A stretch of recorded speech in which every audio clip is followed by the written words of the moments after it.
திருப்பூர் ரிதன்யாவிற்கு சொல்வதற்கு ஏதுமில்லை. ஆனால் என் மகளிடம் சொல்ல எனக்கொரு கடமையும் பொறுப்பும் இருக்கிறது. படிப்பின் மீதான ஆர்வம் எதுவரையில் இருக்கிறதோ அதுவரை உன் விருப்பம் போல் படிக்கலாம். அப்பா நன்கறிவேன், நானோ அம்மாவோ தம்பியோ உன் வாழ்வின் ஒரு கட்டம் வரையில் மட்டுமே வருவோம். உனக்கான என் சேமிப்புகள் கூட ஏதோ ஒரு தருணத்தில் கரையும்.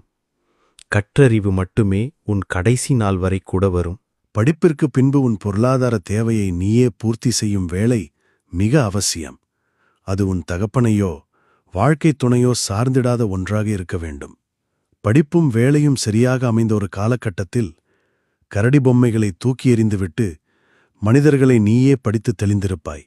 உனக்கு முதிர்ச்சியான பக்குவமும் சமூகத்தின் சூழலை ஆராயும் சுய அறிவும் பெற்றிருப்பாய். அதன் பேரில் எடுக்கும் மனவாழ்க்கையின் முடிவுகளில் என் குறுக்கீடுகள் எதுவும் நிகழாது. உன் தனிப்பட்ட வாழ்க்கையில் எந்த கட்டத்தில் மனதாலும் உடலாலும் தொடர்ச்சியாக காயப்படுகிறாயோ அதிலிருந்து சுயமாக தைரியமாக வெளியே வரலாம். எனக்கேதும் இதில் கண்ணியக் குறைவோ மானக்கேடுகளோ ஒரு நாளும் வராது. உன்னை ஒருபோதும் குடும்ப பெருமைகளை பேசி உணர்வு சிறைகளில் தள்ள மாட்டேன். உனக்கு பொருத்தமான வாழ்க்கை முறையில் அறத்தப்பழசான காலாவதியான விஷயங்களை தகப்பன் என்கிற உரிமையில் திணிக்க மாட்டேன். இதையெல்லாம் உனக்கு வாட்ஸ்அப் செய்து வைக்கிறேன். இதை முழுவதும் படிப்பாய்.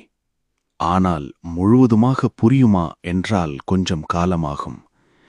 எப்போதெல்லாம் வாழ்க்கையில் பயம் கொள்கிறாயோ அப்போது இதை எடுத்து படித்துப்பார்.